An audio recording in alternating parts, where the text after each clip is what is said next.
Hello, everyone. Welcome to Civil Step Teaching Exams. My name is Hitesh, and today we are going to do the foundation classes, and we will be discussing the topic, the types of cell signaling. So it is a topic in the you can say CSIR Net Life Sciences. It's from unit number 4, and we will be discussing the basics of cell signaling, how it works, how many types of cell signaling are there, and we will take a brief look at the examples of different cell signalings. So without wasting any time, let's move on. So as you must know, in case of multi cellular organisms हमारे अंदर जैसे कि बात करें कि complex organisms की अगर हम बात करें तो हमारे अंदर दुनिया भर के सेल हैं. अगर मैं बात करूं तो एक ह्यूमन के अंदर in fact there are billions of cell. तो in order to work properly, एक अच्छी तरीके से काम करने के लिए, पूरी बॉडी को एज अ यूनिट फंक्शन करने के लिए हर सेल्स का जो है अपना काम अलग है. और ये सेल ये काम तभी कर सकते हैं जब ये एक दूसरे के साथ कम्युनिकेट कर पाए, एक दूसरे को यू कैन से सिग्नल्स दे पाए. तो उसी वही जो है हमारा टॉपिक है यहाँ पे, सेल सिग्नलिंग, जिसमें हम पढ़ेंगे कि जो यू कैन से अलग अलग तरह के सेल्स हैं वो एक दूसरे के साथ कम्युनिकेट कैसे करते हैं, उनको सिग्नल्स कैसे देते हैं. तो अगर हम बात करें तो शुरू करते हैं. देखिए, अगर मैं बात करूं तो हमें लगता है कि जो सेल सिग्नलिंग है वो हायर ऑर्गेनिजम्स के अंदर ही देखने को मिलेगी. बट अगर मैं बात करूं प्रोकैरियोट्स और इनफैक्ट की यू कैन से जो यूकैरियोट्स, सिंगल सेल यूकैरियोट्स हैं, फॉर एग्जांपल यीस्ट है, इनके अंदर भी कुछ हद तक सेल सिग्नलिंग देखने को मिलती है. हालांकि वो इतनी कॉम्प्लेक्स नहीं है क्योंकि ये यूनिसेलुलर ऑर्गेनिजम्स हैं, लेकिन इनके अंदर भी देखने को मिलती है. फॉर एग्जांपल बैक्टीरिया जो है वो एक दूसरे के साथ कम्युनिकेट कर सकते हैं regarding the you can say source of nutrition और any you can say pathogen present. So यहाँ पे देखिए सेल सिग्नलिंग जो है वो बैक्टीरिया और सिंगल सेल ऑर्गेनिजम्स में भी देखने को मिलती है.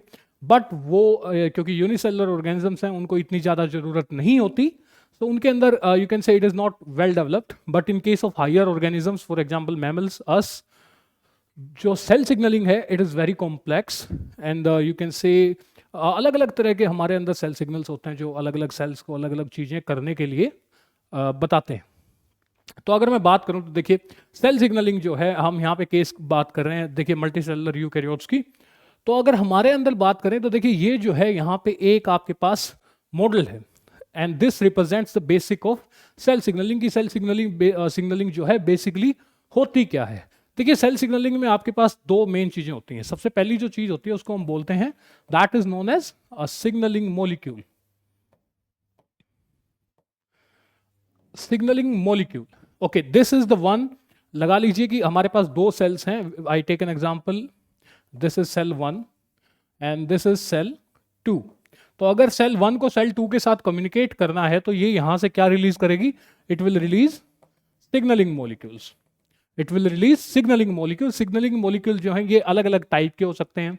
सिग्नलिंग मॉलिक्यूल्स आपके पास यू कैन से बहुत तरह के आपके पास मिलते हैं, जैसे कि आपको पेप्टाइड फॉर्म्स में मिल जाएंगे, प्रोटीन्स मिल जाएंगे, हार्मोन्स मिल जाएंगे, इनफैक्ट स्टीरॉयड हार्मोन्स भी होते हैं.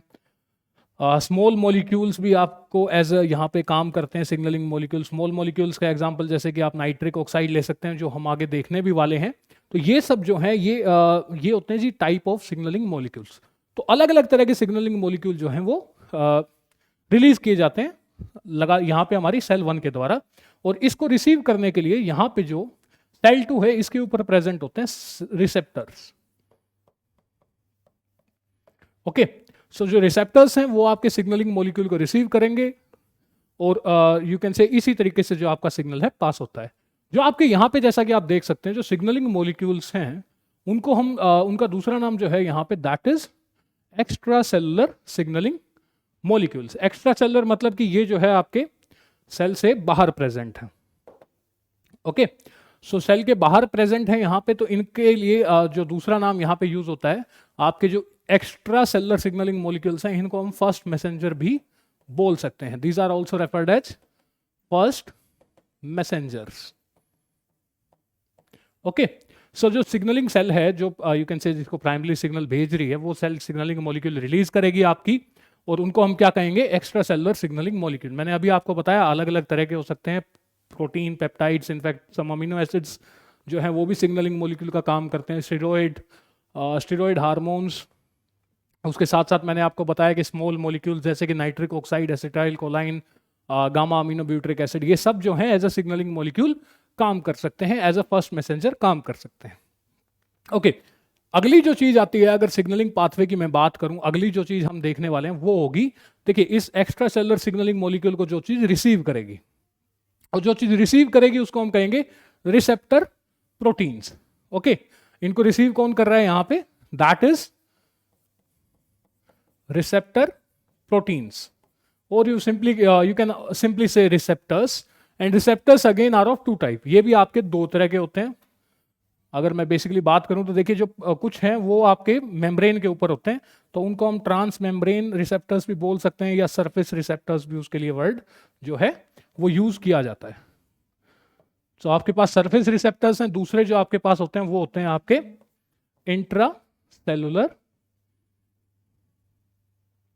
रिसेप्टर्स। इंट्रासेलुलर रिसेप्टर्स जैसे कि नाम बता रहा है आपको कि जो इंट्रासेलुलर रिसेप्टर्स हैं वो सेल के अंदर प्रेजेंट होते हैं, और जो सरफेस रिसेप्टर्स हैं वो आपके सेल के सरफेस के ऊपर या प्लाज्मा मेम्ब्रेन के ऊपर जो है प्रेजेंट होते हैं। तो यहाँ पे जो हमारे एक्स्ट्रा सेलुलर सिग्नल मॉलिक्यूल्स हैं, जिनको हम एक तरह से फर्स्ट मैसेंजर भी बोलते हैं, उनको रिसीव करने का काम कौन करता है, receptor protein. Okay, receptor protein again two types. Okay, so जो रिसेप्टर प्रोटीन है सेल नंबर 2 पे, वो इसको रिसीव करेगा, और उससे होगा क्या कि एक यू कैन से कास्केड ऑफ इवेंट्स जो है वो शुरू होगा। एक अलग अलग प्रोटीन्स जो हैं, सबसे पहले लगा लीजिए कि आपका जो रिसेप्टर है ये एक्टिवेट हो जाएगा, ये इसके बाद कुछ मॉलिक्यूल्स को या कुछ प्रोटीन्स को एक्टिवेट करेगा। उन प्रोटीन्स को या मॉलिक्यूल्स को हम क्या कहते हैं, they are known as intracellular signalling proteins. Intracellular signalling proteins as they are present in the cell itself. तो इनको जो है देखिए, इनको हमने कहा फर्स्ट मैसेंजर, और इनको हम कह सकते हैं यहां पे these are known as secondary messengers. Okay, secondary messengers. तो देखिए होता क्या है कि आमतौर पे यहां पे एक कंसेप्ट आता है जिसको हम बोलते हैं मॉलिक्यूलर स्विचिंग। मॉलिक्यूलर स्विचिंग के थ्रू आप किसी प्रोटीन को एक्टिवेट या डीएक्टिवेट कर सकते हैं। तो जो जैसे ही एक्स्ट्रा सेलुलर सिग्नल मॉलिक्यूल जो है वो रिसेप्टर के साथ बाइंड करता है, वो रिसेप्टर में यूजुअली कन्फर्मेशनल चेंजेस लाता है, जिसकी वजह से वो एक्टिवेट हो जाएगा, एंड देन वो नेक्स्ट प्रोटीन को एक्टिवेट कर देगा, वो उससे नेक्स्ट को, एंड वो उससे नेक्स्ट को। सो ये जो एक यू कैन से डिफरेंट प्रोटीन जो एक लाइन में लगे हुए हैं जो कि एक्टिवेट हो रहे हैं, इसको हम कह सकते हैं यू कैन से सिग्नलिंग पाथवे या फिर कैस्केड प्रोटीन्स एक तरह से। तो उसके बाद देखिए, अब मान लीजिए ये हमारा जो प्रोटीन है ये 1 है, ये 2 है, ये 3 है। सिग्नलिंग पाथवे के एंड पे जो प्रोटीन्स प्रेजेंट होते हैं, जैसे कि जो यहां पे हैं, वो फाइनली एक ऐसे प्रोटीन को इफेक्ट करेंगे जिसकी वजह से सेल के बिहेवियर में, स्ट्रक्चर में, या उसकी यू कैन से ट्रांसलेशन या जीन एक्सप्रेशन में कुछ फर्क आ जाएगा। ऐसे प्रोटीन्स आमतौर पे क्या हमेशा ही आपके सिग्नलिंग पाथवे के आखिर में प्रेजेंट होते हैं। ओके, तो इन प्रोटीन्स को बोला जाता है इफेक्टर प्रोटीन्स। इफेक्टर प्रोटीन्स जो है, जैसा कि आप देख सकते हैं, सिग्नलिंग पाथवे के एंड के ऊपर प्रेजेंट होते हैं, और इनके एक्टिवेशन या डीएक्टिवेशन से सेल के ऊपर डायरेक्ट इफेक्ट पड़ता है। इफेक्टर प्रोटीन जो है अगेन 3 तरह के हमारे पास यहां पर हो सकते हैं। देखिए सबसे पहले जो है आपके पास दीज आर मेटाबॉलिक एंजाइम्स। तो लगा मेटाबॉलिक एंजाइम्स जो हैं वो ऐसे इफेक्टर प्रोटीन्स होते हैं जिनको अगर एक्टिवेट या डीएक्टिवेट कर दिया जाए तो सेल के मेटाबॉलिज्म में चेंजेस आ सकते हैं। दूसरी तरह के जो आपके पास इफेक्टर प्रोटीन होते हैं वो हैं जी ट्रांसक्रिप्शन रेगुलेटरी प्रोटीन्स। हमें पता है कि ट्रांसक्रिप्शन जो है it is a highly regulated process, और इनको जो यू कैन से रेगुलेट करने वाले प्रोटीन्स हैं हमारे पास, जिनको हम रेगुलेटर्स या एक्टिवेटर रिप्रेसर्स भी बोलते हैं, वो अगर उनके ऊपर वो सिग्नलिंग पाथवे के इफेक्टर प्रोटीन्स हैं, तो यहां पे क्या होगा कि इनके एक्टिवेशन या डीएक्टिवेशन से जो जीन का एक्सप्रेशन है वो चेंज हो जाएगा। ओके, सो जो आपका जीन एक्सप्रेशन है दैट विल बी अल्टर्ड। अगर मेटाबॉलिक एंजाइम्स या प्रोटीन्स के ऊपर जो कोई यू कैन से उनको एक्टिवेट या डीएक्टिवेट करा जा रहा है, तो उसकी वजह से जो मेटाबॉलिज्म है सेल का, उसके अंदर चेंजेस आएंगे।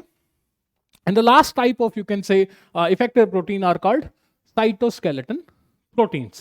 Cytoskeleton proteins are responsible for, you can say, the shape of the cell, और उसके अंदर जो मूवमेंट्स होती हैं, आपने पढ़ा होगा एक्टिन, मायोसिन, वो सब इसमें आते हैं, माइक्रोट्यूब्यूल्स। तो अगर साइटोस्केलेटल प्रोटीन्स के साथ हमारे जो यहाँ पे इंट्रासेलुलर सिग्नलिंग मॉलिक्यूल्स हैं वो इंटरेक्ट करते हैं, तो उससे या तो सेल की शेप चेंज हो सकती है, या सेल का इंट्रासेलुलर जो मूवमेंट होती है वो चेंज हो सकती है। ओके, सो यहाँ पे एक you can say this is the basic of cell signalling की सेल सिग्नलिंग काम कैसे करती है। रिसेप्टर्स जो है दो तरह के तो होते ही हैं, आपके पास सरफेस रिसेप्टर्स हैं और आपके पास जो है इंट्रासेलुलर रिसेप्टर्स हैं। सरफेस रिसेप्टर की बात करूं तो ये मेनली तीन तरह के हमारे पास यहाँ होते हैं, GPCR, RTK और यहाँ पे हमारे पास एंजाइम कपल्ड रिसेप्टर्स। ठीक है, ये तीन तरह के हमारे पास surface you can say surface receptors जो हैं प्रेजेंट होते हैं। इनमें से GPCR जिनकी फुल फॉर्म है जी कपल्ड प्रोटीन रिसेप्टर्स, ओके, और RTK रिसेप्टर टायरोसिन काइनेज, ये जो है ये सबसे मेन है। जो मेजोरिटी ऑफ द आपके हार्मोन्स वगैरह हैं वो इन्हीं के थ्रू अपना एक्शन शो करते हैं। ये जब हम सिग्नलिंग पाथवे जब कर रहे होंगे तो हम उनमें इनको डिटेल में भी स्टडी करेंगे। सो आई होप कि जो बेसिक ऑफ सेल सिग्नलिंग है, एक सेल सिग्नलिंग पाथवे का जो बेसिक है वो आपको समझ में आ गया होगा। इसी के साथ देखिए हम आगे चलते हैं, हम देखते हैं आपकी जो हमारी यू कैन से जो अलग अलग तरह की सेल सिग्नलिंग्स हैं वो कैसे होती हैं। देखिए जो सेल सिग्नलिंग है वो मेनली हम उनको 4 टाइप्स में डिवाइड करते हैं। It is divided into 4 main types जो कि यहां पे मेंशन है। तो जो सबसे पहली आपके पास है, जैसा कि आप यहां देख भी सकते हैं, that is contact dependent cell signalling. This is followed by paracrine cell signalling and endocrine cell signalling and synaptic signalling. इसी के साथ साथ हम कुछ यू कैन से हम एक और सिग्नलिंग के बारे में पढ़ेंगे जिसको बोला जाता है ऑटोक्राइन सिग्नलिंग या सेल सिग्नलिंग। तो ये भी इसमें मेंशन है। तो बेसिकली हमारे पास यहाँ पे 5 तरह की होगी। हालांकि ये जो चीज है ये कुछ स्पेसिफिक सेल्स में ही देखी जाती है, हर जगह नहीं देखी जाएगी। इसलिए जो मेन है आपके पास वो है 4, contact dependent, paracrine, endocrine and the synaptic signalling. तो इनके जो है देखिए, मैं हमेशा कहता हूं कि बायोलॉजी में हर नाम का जो है अपना एक मतलब होता है। तो यहाँ पे जैसा कि आप देख सकते हैं ये खुद ही these are self explanatory. Contact dependent cell signalling मतलब कि जो सेल्स हैं वो एक दूसरे के साथ कॉन्टैक्ट में है। पैराक्राइन सेल सिग्नलिंग, जो पैरा है, देखिए पैरा जो वर्ड है इसका मतलब होता है साइड बाय साइड। पैरा जो वर्ड है ये साइड बाय साइड मतलब की, जैसा कि आपने सुना होगा आपके पास मिलिट्री फोर्सेस होती हैं जो कि एक देश की आर्मी, नेवी और ये सब है। उसके साथ साथ पैरामिलिट्री फोर्सेस भी होती हैं। उसका मतलब क्या है पैरामिलिट्री का, कि मिलिट्री के साइड में, ओके, साइड बाय साइड। तो यहाँ पे पैराक्राइन सेल सिग्नलिंग भी वैसे ही है। पैरा का यहाँ पे मतलब है साइड बाय साइड। उसके बाद आती है जी आपकी endocrine cell signalling. Endocrine cell signalling में आपके पास जो आपने सुना होगा कि हार्मोन्स 2 तरीके से रिलीज किए जाते हैं, आपके पास एंडोक्राइन है और एक्सोक्राइन है। तो ये जो एंडोक्राइन है ये वहां से लिया गया है। साइनेप्टिक सिग्नलिंग जो है ये आमतौर पे न्यूरॉन के बीच में होती है या न्यूरॉन और मसल्स के बीच में होती है। तो इनको हम एक बार डिटेल में देखते हैं ये क्या कह रहे हैं यहाँ पे। सो आइए शुरू करते हैं। जो सबसे पहले हमारे पास है that is contact dependent cell signalling. देखिए जैसा कि मैंने बताया, नाम जो है वो सेल्फ एक्सप्लेनेटरी है यहाँ पे, कॉन्टैक्ट डिपेंडेंट सेल सिग्नलिंग। तो आप जैसे कि यहाँ पे देख सकते हैं हमारे पास 2 सेल हैं यहाँ पे, this is cell number 1 and cell number 2। जो ये सेल है ये आपकी सिग्नलिंग मॉलिक्यूल्स को रिलीज करती है। और क्योंकि कॉन्टैक्ट बेस्ड है तो जो दोनों सेल्स हैं वो एक दूसरे के कॉन्टैक्ट में रहती हैं। और जो सिग्नल है वो आमतौर पे यू कैन से या तो किसी जंक्शन के थ्रू या फिर किसी स्पेशल प्रोटीन्स के थ्रू, जैसा कि मैं यहाँ पे एग्जांपल भी देखने वाले हैं हम डेल्टा नोच प्रोटीन का, उनके थ्रू जो सिग्नलिंग मॉलिक्यूल है वो नेक्स्ट सेल में पहुंच जाता है। यहाँ पे गैप जंक्शंस का यूज कर सकते हैं आप, प्लाज्मोडेस्माटा का भी यूज हो सकता है प्लांट सेल्स के केस में अगर मैं बात करूं तो देखिए यहाँ पे जो फर्स्ट मैसेंजर है या जो आपके एक्स्ट्रा सेलुलर सिग्नलिंग मॉलिक्यूल्स हैं वो या तो इस तरीके से पास ऑन किए जा सकते हैं या फिर जो दूसरा तरीका हमारे पास है, लगा लीजिए कि ये आपके अगेन एक सेल है, इस सेल के सरफेस पे आपको कुछ दिखेगा, कोई प्रोटीन होगा। ये जो प्रोटीन है it will be acting as a signalling molecule. ठीक है, ये क्या काम कर रहा होगा आपका, it will act as a signalling molecule. और जो आपके यहाँ पे सेल प्रेजेंट है उसके ऊपर एक रिसेप्टर होगा। If this is cell number 2 तो ये जो आप चीज देख रहे हैं दिस इज रिसेप्टर। तो इस चीज के लिए देखिए सेल्स का जो है आपस में एक दूसरे के साथ कांटेक्ट में आना जो है दैट इज नेसेसरी। उसके बिना ये जो चीज है ये संभव नहीं हो सकती। That's why the name the contact dependent cell signalling. देखिए ये आमतौर पे कहाँ देखने को मिलती है, अब हम इसके एग्जांपल्स के बारे में एक बार देख लेते हैं। देखिए इसके एग्जांपल्स जो है आमतौर पे ये आपको देखने को मिलती है during the development, development of an organism में आपको ये देखने को मिलेगी। दूसरी ये आपको इम्यून सिस्टम में भी आपको देखने को मिलेगी, ठीक है। सो बेसिकली आपको ये इन दो में ही मेनली देखने को मिलती है। तो यहां पे जो हम एग्जांपल लेने जा रहे हैं, देखिए जो एग्जांपल है हमारे पास, दैट इज ऑफ डेल्टा नोच सिग्नलिंग इन द डेवलपमेंट। ये आपको देखिए डेल्टा नोच सिग्नलिंग का हम यहाँ पे एग्जांपल लेने जा रहे हैं। मैं ज्यादा डिटेल में तो नहीं जाऊंगा, लेकिन मैं आपको समझाऊंगा कि देखिए कॉन्टैक्ट डिपेंडेंट काम कैसे करता है। ये आपकी देखने को मिलती है ड्रोसोफिला मेलानोगास्टर में, या कि आप कह सकते हैं फ्रूट फ्लाई में। तो देखिए ड्रोसोफिला मेलानोगास्टर की डेवलपमेंट के दौरान जो है उस यहाँ पे जो कि जैसा कि आप केस देख सकते हैं, यहाँ पे दीज आर अनस्पेसिफाइड, जैसा कि मैंने यहां लिख रखा है अनस्पेसिफाइड एपिथेलियल सेल्स। तो ये अनस्पेसिफाइड जो एपिथेलियल सेल्स हैं, इनमें से एक जो सेल है वो कन्वर्ट हो जाती है आपकी न्यूरल सेल में। सिर्फ एक जो सेल है वो न्यूरल सेल बन जाएगी, और जो रेस्ट हैं जो आपकी बच की वो क्या रहेंगी, that will remain epithelial cells. Okay, तो मान लीजिए हमारी जो ये वाली यहां पे सेल है ये कन्वर्ट हो जाती है आपकी न्यूरल सेल में। तो ये आपकी न्यूरल सेल है। न्यूरल सेल जो है जैसे ये बन गई, देखिए न्यूरल सेल जो है ये एपिथेलियल सेल से डेवलप होगी, डिफरेंशिएट होगी यहाँ पे। और जैसे ही यहाँ पे ये डिफरेंशिएशन होती है, यहाँ पे देखिए अगर आप ध्यान से देखें तो जो न्यूरल सेल है इसके सरफेस पे ये आपको जो स्पाइक्स दिख रही हैं कुछ इस तरह से, ये जो है ये एक्चुअली में है आपके डेल्टा प्रोटीन्स। ये क्या है आपके डेल्टा प्रोटीन्स, इनको बोला जाता है डेल्टा प्रोटीन्स। और ये एक ट्रांस मेम्ब्रेन सिग्नल्स होते हैं। ट्रांस मेम्ब्रेन मतलब कि मेम्ब्रेन को क्रॉस कर रहा है, जैसे कि फॉर एग्जांपल लगा लीजिए ये मेम्ब्रेन है, तो ऐसी कंडीशन को हम बोलते हैं ट्रांस मेम्ब्रेन। और यहाँ पे जो ये आपका डेल्टा प्रोटीन है, it is acting as a transmembrane inhibitory signal या प्रोटीन। ओके, और इसको देखिए अब जैसे कि आप देख सकते हैं ये जो सेल्स हैं यहाँ पे, बाकी जो सेल्स हैं ये यहाँ पे इसके कॉन्टेक्ट में प्रेजेंट है, और इनके ऊपर जो रिसेप्टर देखा जाता है दैट इज नॉच। ओके, ये क्या है आपका नॉच प्रोटीन है यहाँ पे, जो ग्रीन कलर में आप यहाँ पे देख पा रहे हैं, दिस इज नॉच। तो जो यहाँ पे हमारी जो एक न्यूरल सेल है जो कि एपिथेलियल सेल से ही डिफरेंशिएट होकर बनी है, वो करती क्या है, वो उन अपने आसपास की सभी सेल्स को डेल्टा प्रोटीन्स के थ्रू सिग्नल देती है, जिसको वो नोच रिसेप्टर के थ्रू रिसीव करते हैं।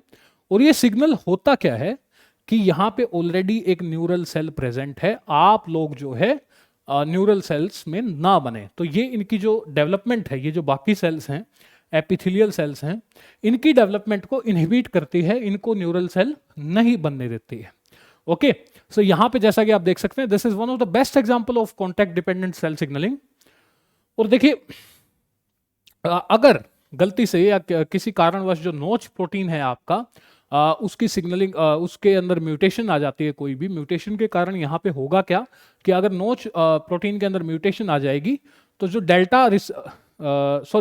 अगर डेल्टा प्रोटीन के दोनों में से किसी भी केस में अगर म्यूटेशन आती है, तो ये सेल सिग्नलिंग यहाँ पे आपकी काम करना बंद कर देगी, जिसकी वजह से जो डेवलपमेंट है, जो सारी यहाँ पे एपिथेलियल सेल्स हैं वो क्या हो जाएंगी, सारी एपिथेलियल सेल्स कन्वर्ट हो जाएंगी आपके न्यूरल सेल में, और वहां पे डेवलपमेंट में इश्यूज आ सकते हैं। In fact it can lead to fatality. So I hope कि आपको कॉन्टैक्ट डिपेंडेंट यहां पे जो सेल सिग्नलिंग है हमारी, ये समझ में आ गई होगी। इसी के साथ देखिए हम मूव ऑन करते हैं। हमारा जो अगला जो यहाँ पे अगली टाइप है यहाँ पे सेल सिग्नलिंग की, that is paracrine cell signalling. Paracrine cell signalling, जैसा कि मैंने आपको अभी बताया था, पैराक्राइन सेल सिग्नलिंग मतलब पैरा का यहाँ पे मतलब क्या है, देखिए पैरा मतलब साइड बाय साइड। जैसे कि ये जो सेल्स हैं यहाँ पे अगर आप ध्यान से देखें तो यहाँ पे ये जो सारी साइड बाय साइड हैं, जो पड़ोसी हैं, जो नेबरिंग सेल्स हैं, उनमें से कोई एक सेल जो है सिग्नल्स रिलीज करती है, सिग्नलिंग मॉलिक्यूल्स, जिसके वजह से उसके आसपास जितनी भी सेल हैं उनके ऊपर जो है उसका सिग्नलिंग मॉलिक्यूल का इफेक्ट देखा जा सकता है। तो पैरा का मतलब यहां पे है आपका side by side. Okay, so I hope it is clear. For example यहां पे आप देख सकते हैं ये हमारी जो सेल है ये सिग्नल रिलीज कर रही है। ये आपके जो हैं दीज आर फर्स्ट मैसेंजर और also known as extracellular signalling molecules. जो सेकंड सेल है उसके ऊपर आपके रिसेप्टर प्रेजेंट होते हैं, और जैसा कि आप देख सकते हैं ये जो सेल्स हैं ये एक दूसरे से दूर नहीं है। आप पीछे बैकग्राउंड में भी अगर ध्यान दें तो ये जो सेल्स हैं ये एक दूसरे के नजदीक प्रेजेंट हैं, और इनके अंदर आमतौर पे आप पैराक्राइन सेल सिग्नलिंग जो है देखी जा सकती है। पैराक्राइन सेल सिग्नलिंग की खासियत क्या होती है, देखिए ये जो है अपनी आसपास के टिश्यू में जो सेल्स हैं उन्हीं को यहाँ पे इफेक्ट करती है। इसका इफेक्ट लॉन्ग डिस्टेंस नहीं होता, it is a short you can से शॉर्ट कम्युनिकेशन होता है इसका, शॉर्ट डिस्टेंस कम्युनिकेशन। ओके, तो यहाँ पे इसका अगर मैं एग्जाम्पल की बात करूं तो देखिए ये इसके एग्जाम्पल्स की अगर मैं बात करूं तो हमारे आम जीवन में भी काफ़ी ये यूज़ होती है। For example vasodilation by nitric oxide जो है वो इसका one of the best example है। इसके साथ साथ इम्यून सिस्टम में भी इसका रोल है। लगा लीजिए आपकी बॉडी में कहीं पे बैक्टीरियल इन्फेक्शन हो जाता है या किसी भी तरह का कोई इन्फेक्शन हो जाता है या कोई इंजरी हो जाती है, तो वहाँ की जो सेल्स हैं वो जो साइटोकाइंस, इंटरफेरोन्स ये सब रिलीज करती हैं, वो जो है ये सारे जो है एक तरह से पैराक्राइन सेल सिग्नलिंग का हमारा एग्जाम्पल है। ठीक है, तो इसमें हम जो देखने जा रहे हैं, देखिए हमें पैराक्राइन सेल सिग्नलिंग का मैं यहाँ पे एक ही एग्जाम्पल समझाऊंगा जिससे आपको आइडिया आ जाएगा कि ये कैसे काम करती है। फॉर एग्जाम्पल हम देख रहे हैं action of nitric oxide. Nitric oxide जो है ये एक स्मॉल सिग्नलिंग मॉलिक्यूल है। मैंने आपको अलग अलग तरह के सिग्नलिंग मॉलिक्यूल्स के टाइप बताए थे। तो जो नाइट्रिक ऑक्साइड है ये आती है जी स्मॉल सिग्नलिंग मॉलिक्यूल्स में, और ये जो है पैराक्राइन सेल सिग्नलिंग में काम करती है। कैसे? Paracrine cell signalling. ठीक है, तो देखिए नाइट्रिक ऑक्साइड जो है इसको बनाता कौन है? एक एंजाइम होता है हमारे पास जिसको हम बोलते हैं नोस, नाइट्रिक ऑक्साइड सिंथेस। ये आर्जिनिन का यूज करता है। आपके पास जो अमीनो एसिड आर्जिनिन है उसका यूज करता है और नाइट्रिक ऑक्साइड की सिंथेसिस करता है। नाइट्रिक ऑक्साइड जो है वो बनती है, और जैसे ही नाइट्रिक ऑक्साइड बनती है वो रिलीज कर दी जाती है आपके ईसीएफ में, जिससे, और इनफैक्ट इसको तो ईसीएफ में रिलीज करने की जरूरत नहीं है। नाइट्रिक ऑक्साइड एक गैस है तो it can easily cross the plasma membrane barrier. यहाँ पे इसको कोई स्पेशल रिसेप्टर की जरूरत नहीं पड़ती। इस चीज में भी जो नाइट्रिक ऑक्साइड है it is very, you can say unique, there are no receptors needed, it can cross the plasma membrane easily. और जैसा कि आप देख सकते हैं नाइट्रिक ऑक्साइड, ये हमारे पास एक सेल सिस्टम है। एक सेल सिस्टम में नाइट्रिक ऑक्साइड डायरेक्ट क्रॉस कर जाएगी बीइंग अ गैस, और इसके साथ ये जाके बाइंड करती है यहाँ पे ग्विनाइलेट साइक्लेज से, या इसका जो दूसरा नाम है जो कि मोर कॉमनली हम यूज करते हैं ग्विनाइल साइक्लेज। इसके साथ यहाँ पे ये बाइंड करती है। देखिए ग्विनाइल साइक्लेज करता क्या है, it converts GTP to cyclic GMP. GTP को किस चीज में कन्वर्ट कर रहा है? ये आपका साइक्लिक जीएमपी में। साइक्लिक जीएमपी एक सेकेंडरी मैसेंजर है, या फिर यू कैन से इंट्रासेलुलर सिग्नलिंग मॉलिक्यूल है। तो ये यहाँ पे आपका एक्ट करेगा एज ए सेकेंडरी मैसेंजर, और एक ये पाथवे को एक्टिवेट कर देगा। ठीक है, सो यहां पे देखिए जैसे सीजीएमपी बनता है, सीजीएमपी जो है वो एक प्रोटीन काइनेज को एक्टिवेट कर देगा। ये जो आप पीकेजी देख रहे हैं ये एक्चुअली में है प्रोटीन काइनेज जी। और जैसा कि आपको पता है प्रोटीन काइनेजेस करते क्या है? Protein kinases are responsible for the phosphorylation. तो यहां पे लगा लीजिए, यहां पे इसका जो टारगेट प्रोटीन है दैट इज PDE5। ठीक है, और ये इस प्रोटीन के साथ एक फॉस्फेट ग्रुप जोड़ देती है यूजिंग एटीपी। एटीपी हाइड्रोलिसिस का यूज करके यहाँ पे एक आपके पास फॉस्फेट ग्रुप आ जाता है, और जिसकी वजह से ये जो प्रोटीन है ये आपका एक्टिवेट हो जाएगा। ठीक है, एक्टिवेट होते ही जो हमारा ये जो प्रोटीन है इस पाथवे में, उसकी वजह से क्या होगा कि जो हमारे कैल्शियम लेवल्स हैं, कैल्शियम आयन के लेवल हैं, ये जो हैं ये गिर जाएंगे। और जैसे ही आपके कैल्शियम आयन के लेवल्स गिरते हैं, जो आपकी मसल्स होती हैं बेसिकली स्मूथ मसल्स, वो क्या करती हैं? स्मूथ मसल्स रिलैक्स कर जाती हैं। स्मूथ मसल्स रिलैक्स कर जाती हैं आपकी। और बेसिकली ये है कि कैसे आपका जो यू कैन से सिग्नलिंग मॉलिक्यूल नाइट्रिक ऑक्साइड है ये कैसे काम करता है। अच्छा, ये आता कहाँ पे है? देखिए बड़ा ही एक्चुअली नाइट्रिक ऑक्साइड का जो मेन यूज है, it act as a vasodilator. It act as a vasodilator. जो ब्लड वेसल्स होती हैं, आपको पता है कि ब्लड वेसल्स जो हैं आपके पास, for example take this is an artery और आर्टरियोल, इनके अंदर आपको स्मूथ मसल्स देखने को मिलते हैं। ठीक है, अगर ये स्मूथ मसल्स जो हैं, अगर ये यू कैन से रिलैक्स कर जाते हैं इस मैकेनिज्म के थ्रू, रिलैक्सेशन होती है, तो आप यहां पे क्या देखेंगे कि जो आपकी आर्टरी है उसका डायमीटर बड़ा हो जाएगा। जैसा कि आप यहां देख पा रहे हैं, the diameter increases, that's why these are known as vasodilators, या ये करवाते क्या हैं, vasodilation. Vaso means vessel and dilation mean फैलाना किसी चीज को, बड़ा करना किसी चीज को। वेसो डायलेशन की वजह से होता क्या है कि ब्लड सप्लाई जो है वो बढ़ जाती है, जो आपकी ब्लड सप्लाई है इट इंक्रीजेस। ठीक है, तो यहाँ पे जहाँ पे भी आपको यू कैन से ब्लड डायलेशन, ब्लड सप्लाई बढ़ाने की या ब्लड फ्लो बढ़ाने की जरूरत होती है, वहाँ पे वेसो डायलेशन होती है। ठीक है, for example when you consume alcohol, आपके अंदर वेसो डायलेशन होती है, आपके जो सरफेस पे आर्टरीज हैं वो खुल जाती हैं, आर्ट्रियोल्स, जिसकी वजह से आपके सरफेस पे ब्लड जो है वो ज़्यादा आने लग जाता है। या फिर पिनाइल इरेक्शन के दौरान भी जो नाइट्रिक ऑक्साइड है, NO है, ये अपना काम शो करती है, ब्लड फ्लो जो है वो पेनिस के अंदर जो है बढ़ जाता है, जिसकी वजह से इरेक्शन होती है। सो आई होप कि पैराक्राइन सेल सिग्नलिंग का आपको एग्जांपल जो है समझ में आ गया होगा। देखिए एक और बात, यहाँ पे जो NO है ये परमानेंट नहीं होती, इसकी जो सिग्नलिंग होती है it is temporary and usually 5 to 10 minutes के लिए इफेक्ट करती है ये किसी भी पार्टिकुलर ब्लड वेसल को। इसकी जगह अगर मैं बात करूं, हमने जो पिछला एग्जांपल लिया था, हाँ जी, कॉन्टैक्ट डिपेंडेंट, तो ये भी देखिए दो तरह की हो सकती है, ये टेम्परेरी भी हो सकती है, ये आपके पास टेम्परेरी भी हो सकती है और ये परमानेंट भी हो सकती है। टेम्परेरी आपको ये आमतौर पे देखने को मिलेगी इम्यून सेल्स के अंदर, वहां पे ये जो है बेसिकली टेम्परेरी सिग्नलिंग का काम करती है। परमानेंट सिग्नलिंग, यहाँ पे परमानेंट सिग्नलिंग का मतलब कि सेल सिग्नलिंग की वजह से जो चेंजेस आए हैं वो अब रहेंगे, उनको बदला नहीं जा सकता। ओके, सो परमानेंट जो सिग्नलिंग है वो आपको यहाँ पे डेल्टा नोच के केस में देखने को मिलेगी। ठीक है, सो आई होप कि ये आपको समझ में आ गया होगा। It was not that big of a deal. और इसी के साथ हम आगे चलते हैं। देखिए हमारा जो सबसे मोस्ट कॉमनली यूज जो है सेल सिग्नलिंग मैकेनिज्म है, that is endocrine cell signalling. Endocrine, जैसा कि आपको पता ही होगा, दो तरह की आपके पास मेनली हमेशा सुनते आए होंगे आप, एक्सोक्राइन ग्लैंड्स होती हैं और एंडोक्राइन ग्लैंड्स होती हैं। तो जो एंडोक्राइन ग्लैंड्स होती हैं वो करती क्या है, वो अपने हार्मोन्स को यूजुअली ब्लड के अंदर सिक्रीट करती हैं। और जो ब्लड बीइंग यू कैन से method of transport in the body, blood जो है उन हार्मोन्स को अपने साथ लेके चला जाता है, जिसकी वजह से पूरी बॉडी के अंदर आपका जो सिग्नलिंग मॉलिक्यूल है वो पहुंच जाता है। तो यहाँ पे सिग्नलिंग मॉलिक्यूल वाला काम जो है वो कौन कर रहे हैं, आपके hormones. And hormones again can be of different types, आपके पास स्टेरॉइड हार्मोन्स भी हैं, आपके पास पेप्टाइड हार्मोन्स भी हैं।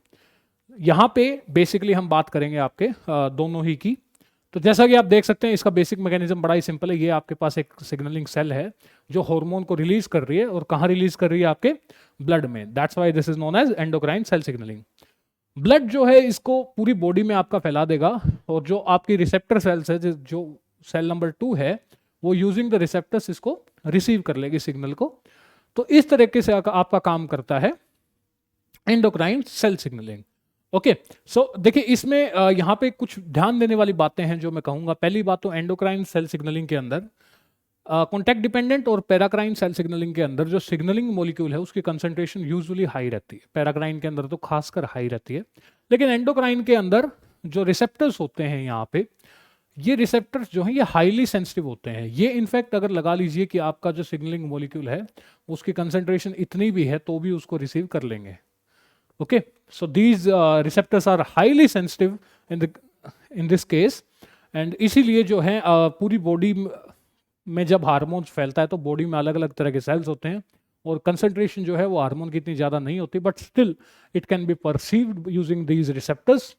ओके, और ये सिग्नल जो है ये सारी सेल्स पिक नहीं करती। जिन सेल्स के ऊपर उस चीज़ का उस सिग्नल का पार्टिकुलर रिसेप्टर है, सिर्फ वही उसको रिसीव कर पाएगी। सो इसी के साथ इसके एग्जांपल्स देखते हैं। देखिए एंडोक्राइन सेल सिग्नलिंग में यहाँ पे हम देखेंगे, इसको रहने दीजिए आप, इसकी कोई जरूरत नहीं है। ये यहाँ से देखिए, आप देखिए यहाँ पे कौन से जो हार्मोन्स हैं आपके, वो एंडोक्राइन सेल सिग्नलिंग में यूजुअली देखे जाते हैं। आपके पास थायराइड स्टिमुलेटिंग हार्मोन है, आपके पास एड्रीनोकोर्टिकोट्रोफिक हार्मोन है, ल्यूटिनाइजिंग हार्मोन है, एड्रेनलिन, एड्रेनलिन, ग्लूकागोन, वेसोपर्सिन। ठीक है, ये सब जो हैं ये आपके एंडोक्राइन सेल सिग्नलिंग का यूज करते हैं। यहाँ पे जो रिसेप्टर होते हैं वो रिसेप्टर जो हैं यूजुअली आपके या तो जीपीसीआर, यहाँ पे तो यूजुअली ये जो एग्जांपल हैं ये जीपीसीआर रिसेप्टर के ही हैं यहाँ पे, और यहाँ पे आप इनका रिस्पॉन्सेज देख सकते हैं कि ये जो हार्मोन है ये क्या रिस्पॉन्स देते हैं। जैसे थायराइड स्टिमुलेटिंग हार्मोन हम जानते हैं कि वो थायराइड हार्मोन का सिंथेसिस और सिक्रीशन जो है उसको बढ़ा देता है। एड्रीनोकोर्टिकोट्रोफिक हार्मोन जो है वो कोर्टिसोल सिक्रीशन बढ़ा देता है आपकी, ठीक है। तो इसी के साथ अलग अलग जो हार्मोन है वो अलग अलग तरीके से काम करते हैं। यहाँ पे मैंने बताया कि जो रिसेप्टर है वो जीपीसीआर रिसेप्टर का यूज होता है यहाँ पे। And these are the examples of endocrine cell signalling. और ये जब आप डिटेल में हम सेल सिग्नलिंग करेंगे तो वहां पे भी आप इसको देख सकते हैं, ठीक है। इसी के साथ हम एग्जाम्पल लेते हैं यहाँ पे। देखिए एग्जाम्पल में मैंने बताया आपको एंडोक्राइन सेल सिग्नलिंग में जो जीपीसीआर और जी प्रोटीन पाथवेज हैं ये ज़्यादातर यूज होते हैं। तो इनमें देखिए होता क्या है, आमतौर पे ये आपका एक ट्रांस मेम्ब्रेन या सरफेस रिसेप्टर है, ये मेम्ब्रेन के ऊपर प्रेजेंट होते हैं। ये आपका ये जीपीसीआर है, ओके। जीपीसीआर कैसे पता लगा मेरे को, देखिए जीपीसीआर की खासियत ये होती है इसमें ये जो ट्रांस मेम्ब्रेन इसमें डोमेन है ये 7 बार होते हैं, जैसे 1 2 3 4 5 6 7। एक साइड सिग्नलिंग मॉलिक्यूल बाइंड करने के लिए आपकी साइट होती है, और दूसरी साइड जो है ये वाली जो साइट है ये इंटरेक्ट करती है आपके जी प्रोटीन के साथ, ठीक है। तो जैसा कि आप यहाँ देख सकते हैं, आप जो हमारा जीपीसीआर है वो जैसे ही एक्टिवेट होता है ये इंटरेक्शन किसके साथ करता है आपकी, ये इंटरेक्शन करता है जी प्रोटीन के साथ। जी प्रोटीन की हमारे पास 3 सब यूनिट होती हैं, अल्फा बीटा एंड गामा। तो जैसे ही आपका जीपीसीआर एक्टिवेट होता है वो इसको एक्टिवेट कर देगा, और जैसा कि आप देख सकते हैं ये यहाँ पे अल्फा सब यूनिट है जी की, जी प्रोटीन की अल्फा सब यूनिट है, 3 सब यूनिट है ना, अलग अलग सब यूनिट अलग अलग काम करती है। अल्फा यूजुअली अपना काम अलग करती है, बीटा गामा अपना काम एक साथ करती हैं। तो हम यहाँ पे ज़्यादा डिटेल में नहीं जा रहे हैं, तो हम बेसिकली जी अल्फा को देखते हैं। यहाँ पे ये करती क्या है, लगा लीजिए इस पर्टिकुलर एग्जाम्पल में होगा क्या, जो आपकी अल्फा सब यूनिट है ये जो है एक्टिवेट करेगी एडेनाइल साइक्लेज को। यहाँ पे जो प्रोटीन है दैट इज एडेनाइल साइक्लेज, पीछे आया था ग्विनाइल साइक्लेज, यहाँ पे एडेनाइल साइक्लेज। ये क्या करता है, ये एटीपी को कन्वर्ट करता है आपके साइक्लिक जीएमपी में। ये एटीपी को किस चीज में कन्वर्ट कर देगा, साइक्लिक जीएमपी में। वहां पे क्या हो रहा था, वहां पे जीटीपी को कन्वर्ट किया जा रहा था आपका साइक्लिक जीएमपी में। यहां पे उल्टा है, यहां पे थोड़ा सा डिफरेंट है। यहां एटीपी को हम कन्वर्ट करेंगे आपके साइक्लिक एएमपी में, साइक्लिक एडेनोसिन मोनोफॉस्फेट में। और जैसा कि आप देख रहे हैं इसके बाद ये जो है पीकेए मतलब प्रोटीन काइनेज ए, जो यहाँ पे आपकी साइक्लिक एएमपी है ये एक्टिवेट कर देती है आपके प्रोटीन काइनेज ए को। प्रोटीन काइनेज ए देन जो है आपका जैसे ही एक्टिवेट हो जाता है वो न्यूक्लियर पोर कॉम्प्लेक्स के थ्रू, ये आपके पास जो है न्यूक्लियर पोर कॉम्प्लेक्स है उसके थ्रू न्यूक्लियस के अंदर जाता है, और वहां पे CREB, देखिए CREB क्या है, क्रैब इसको बोलते हैं हम। इसका मतलब होता है, देखिए ये एक तरह से यू कैन से cyclic AMP response element binding protein कहलाता है। इसकी फुल फॉर्म यहाँ पे क्या है, मैं यहाँ पे मेंशन कर देता हूँ। जो क्रैब है हमारा ये क्या है, ये है cyclic AMP response element binding protein, okay. मतलब कि ये बाइंड कहां करता है, कुल मिला के ये कहां बाइंड करता है, ये CRE पे बाइंड करता है, जो कि एक बाइंडिंग साइट है डीएनए के ऊपर, जिसको बोला जाता है साइक्लिक एएमपी रिस्पॉन्स एलिमेंट। अगर इसके ऊपर जब ये बाइंडिंग करता है, आमतौर पे ये इनएक्टिव स्टेट में रहता है जैसा कि आप देख सकते हैं, बट जैसे ही आपका एक्टिवेटेड प्रोटीन काइनेज ए आता है, अब काइनेज है तो क्या करेगा, मैं हमेशा बताता हूं काइनेज का काम होता है फॉस्फोराइलेशन का, तो वो इसके ऊपर एक फॉस्फेट ग्रुप जोड़ देगा, और फॉस्फेट ग्रुप जुड़ते ही ये आपका जो CREB है ये एक्टिवेट हो जाएगा। यहां पे एक को एक्टिवेटर भी आता है, दिस इज अ को एक्टिवेटर। तो जो को एक्टिवेटर यहां पे है आपका वो है CBP, क्रैब बाइंडिंग प्रोटीन। और ये को एक्टिवेटर और एक्टिवेटर जो है मिलके यहां पे बाइंड करते हैं, और इस जीन को, ये जो आपका टारगेट जीन है, इसको एक्टिवेट कर देते हैं, जिसकी वजह से आपका जो ट्रांसक्रिप्शन है जीन का वो शुरू हो जाता है। सो आई होप कि आपको समझ में आ गया होगा। एंडोक्राइन सेल सिग्नलिंग का एक सिंपल सा एग्जांपल है ये। अच्छा, इसमें अगर सिग्नलिंग मॉलिक्यूल कोई पूछ ले तो ये जो आपकी टेबल है इसमें ये सारे इसी के एग्जांपल हैं, ठीक है, इस सिग्नलिंग मॉलिक्यूल के। ये बेसिकली ये इसी तरीके से काम करता है। तो आई होप कि आपको एंडोक्राइन सेल सिग्नलिंग समझ में आ गया होगा। काफ़ी बेसिक है। देखिए ब्लड के थ्रू जो है वो आपका सिग्नलिंग मॉलिक्यूल जाता है, और बाइंडिंग जो है वो रिसेप्टर पे होगी। यूजुअली GPCR या RT के रिसेप्टर्स ही होते हैं आपके पास। तो ये हम आई थिंक 3 कर चुके हैं। इसी के साथ हम आगे चलते हैं और आगे वाला जो है हमारा that is synaptic signalling. Synaptic signalling में होता क्या है, जैसा कि आप यहाँ देख भी पा रहे हैं, साइनेप्टिक सिग्नलिंग यूजुअली देखी जाती है या तो दो नर्व सेल्स के बीच में या न्यूरॉन्स के बीच में या फिर मसल्स के बीच में। तो जैसे कि यहाँ पे आप देख रहे हैं एक इलेक्ट्रिक इंपल्स जो है वो न्यूरॉन के थ्रू जारी है, और यहाँ पे जैसे ही साइनेप्सिस, यहाँ पे अगर मैं बात करूँ तो जो पीछे से नर्व इंपल्स आ रही है जिसको हम एक्शन पोटेंशियल भी कहते हैं वो आता है, और यहाँ पे वो जो एक्टिवेट करता है न्यूरोट्रांसमीटर्स को। न्यूरोट्रांसमीटर जैसे कि एसिटाइल कोलाइन है आपके पास, गाबा है मतलब कि गामा अमीनोब्यूट्रिक एसिड जो है, उनको उनका रिलीज करवाता है, वो साइनेप्सिस को क्रॉस करके आगे जाते हैं और एक्शन पोटेंशियल जो है वो कंटिन्यू रह सकता है। ठीक है, तो यहाँ पे देखिए साइनेप्टिक सिग्नलिंग जो है यूजुअली यहाँ पे देखी जाती है या तो नर्व और नर्व के बीच में, दो नर्व सेल्स के या न्यूरॉन्स के बीच में, या फिर देखी जाती है एक न्यूरॉन और मसल के बीच में। क्योंकि जब आप भी कोई भी वॉलंटरी मूवमेंट करते हैं तो आपकी जो न्यूरॉन्स हैं they take the signal from brain और वो आपके मसल तक पहुंचाते हैं, जिसकी वजह से आप जो है मूवमेंट कर पाते हैं। It is quite simple. तो जो ये इसी तरीके से जाती है, तो ये नर्व्स वाला है, इसमें हम इसको साइनेप्टिक सेल सिग्नलिंग में हम नर्व और मसल का पढ़ेंगे। यहाँ पे एग्जाम्पल हम किसका पढ़ेंगे, नर्व और मसल का। ठीक है, क्योंकि नर्व और नर्व तो काफी बेसिक है यहाँ पे। तो जैसा कि आप देख पा रहे हैं जहां पे जो आपकी न्यूरॉन है और जो मसल्स है वो कनेक्ट होते हैं, उस चीज को हम बोलते हैं आपका neuromuscular junction.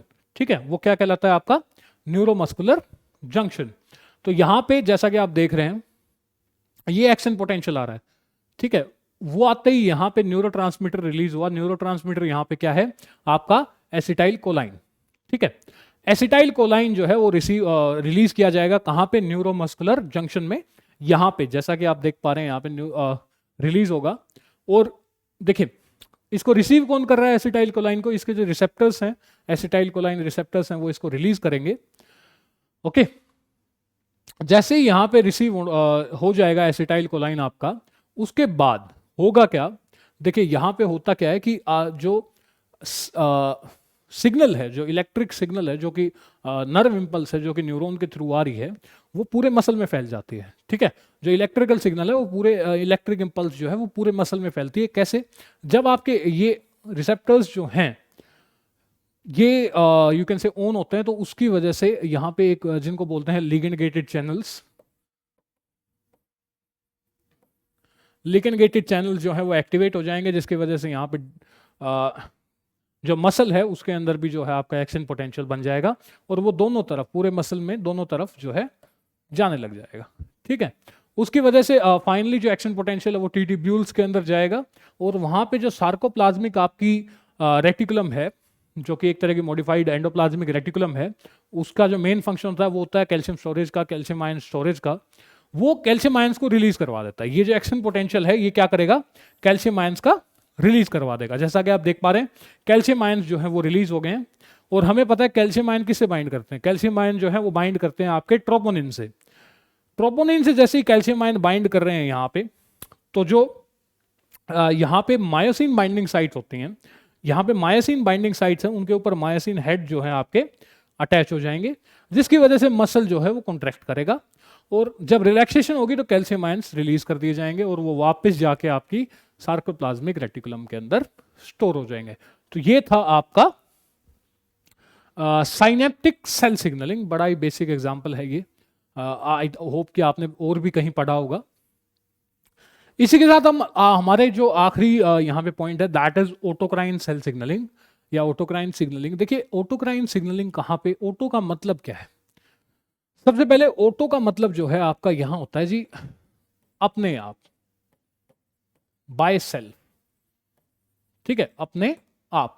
Autocrine cell signalling में होता क्या है, सेल जो है जैसा कि आप यहां देख पा रहे हैं, सेल खुद ही एक सिग्नलिंग मॉलिक्यूल जो है उसको प्रोड्यूस करेगी और खुद ही उसको रिसेप्टर के थ्रू रिसीव कर लेगी। मतलब कि अपना काम अपने आप। यहाँ पे आमतौर पे होता क्या है, जो सिग्नलिंग मॉलिक्यूल रिलीज करने वाली सेल है वो अलग है, रिसीव करने वाली अलग है। बट ऑटोक्राइन सिग्नलिंग सिस्टम में क्या होगा, दोनों काम एक ही सेल कर रही है। ओके, यूजुअली ये जो है आपको 3 जगह देखने को मिलती है। आई थिंक आगे चलते हैं। देखिए हाँ, ये आपको 3 जगह देखने को मिलती है। ये आपको लिवर सेल्स के अंदर देखने को मिलेगी, इम्यून सिस्टम सेल्स के अंदर देखने को मिलेगी, और सबसे मेन जो है ये आपको कैंसर सेल्स में देखने को मिलेगी। तो इसमें देखिए हम बेस्ट एग्जांपल ही लेके चलते हैं। लिवर सेल्स में तो इसलिए मिलती है क्योंकि हमें पता है लिवर के अंदर जो है रीजनरेशन की जो कैपेसिटी होती है वो लिवर की जो सेल्स हैं वो अपने आप डिवाइड कर सकती हैं। इसलिए अगर कोई टिश्यू डैमेज अगर लिवर के अंदर होता है तो that can be repaired as fast as possible. ठीक है, इम्यून सेल्स के अंदर तब देखने को मिलता है, लगा लीजिए जो आपके ल्यूकोसाइट्स हैं वो किसी उनको कोई यू कैन से किसी इन्फेक्शन साइट पे उन्हें पैथोजन मिलता है और वहां पे जो ल्यूकोसाइट्स का नंबर है वो कम है, तो इस केस में अगर वहां पे ज्यादा ल्यूकोसाइट जो है प्रेजेंट नहीं है, ये ऑटोक्राइन सेल सिग्नलिंग का मेथड यूज करेंगी और you can say they will undergo cell division.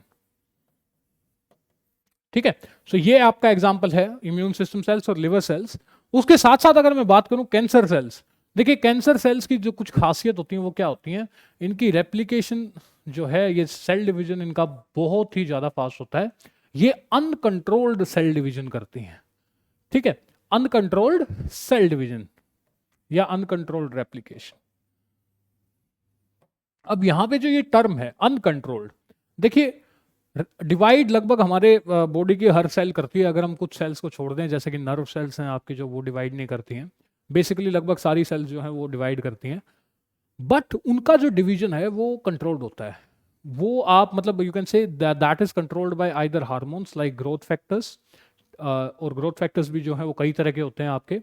तो जब सेल को लगा लीजिए ये हमारी जो है एक सेल है, इसको डिवाइड करना है तो ये अपने आप डिवाइड नहीं कर सकती, इसको चाहिएगा कोई ना कोई सिग्नल। ठीक है, कोई ग्रोथ फैक्टर कुछ सिग्नल चाहिएगा जो इसके पास आएगा, ये रिसीव करेगी और उसके बाद ही जो ये सेल है ये डिवाइड करेगी। So that is the normal condition, आमतौर पे ऐसा होता है, बट कैंसर सेल्स के केसेस में ये कहानी है ही नहीं। अब लगा लीजिए कैंसर सेल, जैसा कि मैंने वीडियो में भी दिखाया था, अगर आप यहां पे ध्यान दें तो जो सेल्स हैं वो डिवाइड करती जा रही हैं, वो रुक ही नहीं रही हैं, 2 से 4, बाकी जो सेल्स हैं वो डिवाइड नहीं कर रही हैं, but these cells they kept on dividing. So इनका जो डिवीजन है दैट इज अनकंट्रोल्ड, अनकंट्रोल्ड। जो हमारी लगा लीजिए हमारे पास स्टार्टिंग में ये एक कैंसर सेल है। सबसे अच्छी बात कैंसर सेल सॉरी अच्छी बात तो क्या, कैंसर सेल का एक कैरेक्टरिस्टिक फीचर है कि इनकी शेप जो है राउंड होती है। राउंड शेप इनकी क्यों होती है, इसका भी ये कारण है। देखिए आमतौर पे सेल की जो शेप है उसको मेंटेन करने का काम होता है आपके साइटोस्केलेटन का, और साइटोस्केलेटन का एक सेल में और भी काम होता है जो कि होता है स्पिंडल फॉर्मेशन में। ठीक है, तो क्योंकि ये जो सेल्स हैं ये अनकंट्रोल्ड डिवीजन करती जाती हैं, तो इनका स्पिंडल साइटोस्केलेटन जो है उसका एक ही काम रह जाता है, स्पिंडल फॉर्मेशन करना। ठीक है, बाकी जो सेल की शेप है वो राउंड हो जाती है क्योंकि साइटोस्केलेटन वहां पे एब्सेंट होता है। तो जो कैंसर सेल्स हैं वो करती क्या हैं, they will start producing signalling molecules. ये सिग्नलिंग मॉलिक्यूल्स जो हैं वो रिलीज करेंगी और खुद ही उनको, लगा लीजिए ये सिग्नलिंग मॉलिक्यूल है, खुद ही उसको रिसीव कर लेंगे।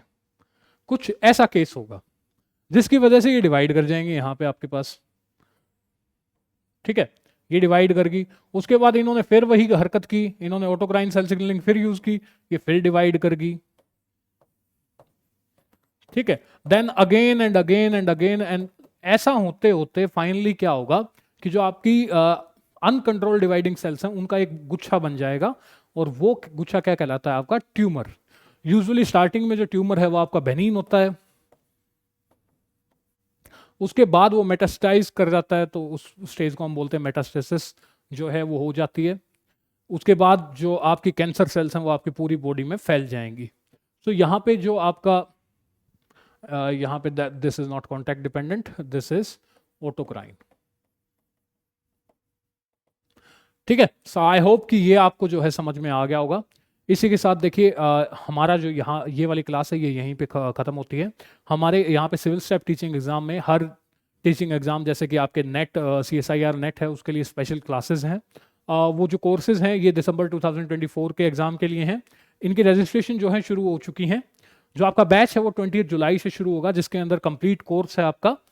उसमें आपके पास पूरा आपको मटेरियल प्रोवाइड किया जाएगा, आपकी क्लासेस हैं, उसके बाद मॉक टेस्ट हैं, टेस्ट सीरीज हैं, और यू कैन से डाउट क्लासेस हैं, और ऐसा बहुत कुछ है। तो अगर आप चाहते हैं कि CSIR 24 को 2024 दिसंबर को आपको क्लियर करना है, तो आप यहाँ पे रजिस्टर कर सकते हैं, जिसका लिंक जो है वो नीचे भी दिया गया है, और हमारे चैनल पे भी आपको जाके, या फिर आप हमारी वेबसाइट पे भी चेक कर सकते हैं। तो आई होप कि आज की जो क्लास है वो आपको पसंद आई होगी, और अगर आपको ऐसा, जैसे कि ये जो प्रेजेंटेशन थी, इसकी PDF अगर आपको चाहिए तो आप हमारे टेलीग्राम चैनल से ले सकते हैं। इसी के साथ साथ आपको टेलीग्राम चैनल पे और भी काफ़ी तरह का फ्री कंटेंट जो है वो मिल सकता है, जिसमें कि आपको कुछ स्टडी नोट्स या प्रीवियस ईयर क्वेश्चन जो है आपको वहाँ पे मिल सकते हैं। तो वहाँ पे आप अगर आप ज्वाइन करना चाहते हैं तो हमारे टेलीग्राम का लिंक यहाँ पे है, इसके साथ साथ डिस्क्रिप्शन में भी आपको जो है लिंक मिलेगा। ओके, सो अगर आप लोग को गाइज क्लास जो है यहाँ पे जो टॉपिक है अगर आपको समझ में आया है तो please like the video, subscribe करें, and press the bell notification, जैसे ही कोई नई वीडियो आए आपको नोटिफिकेशन मिल जाए। Thank you.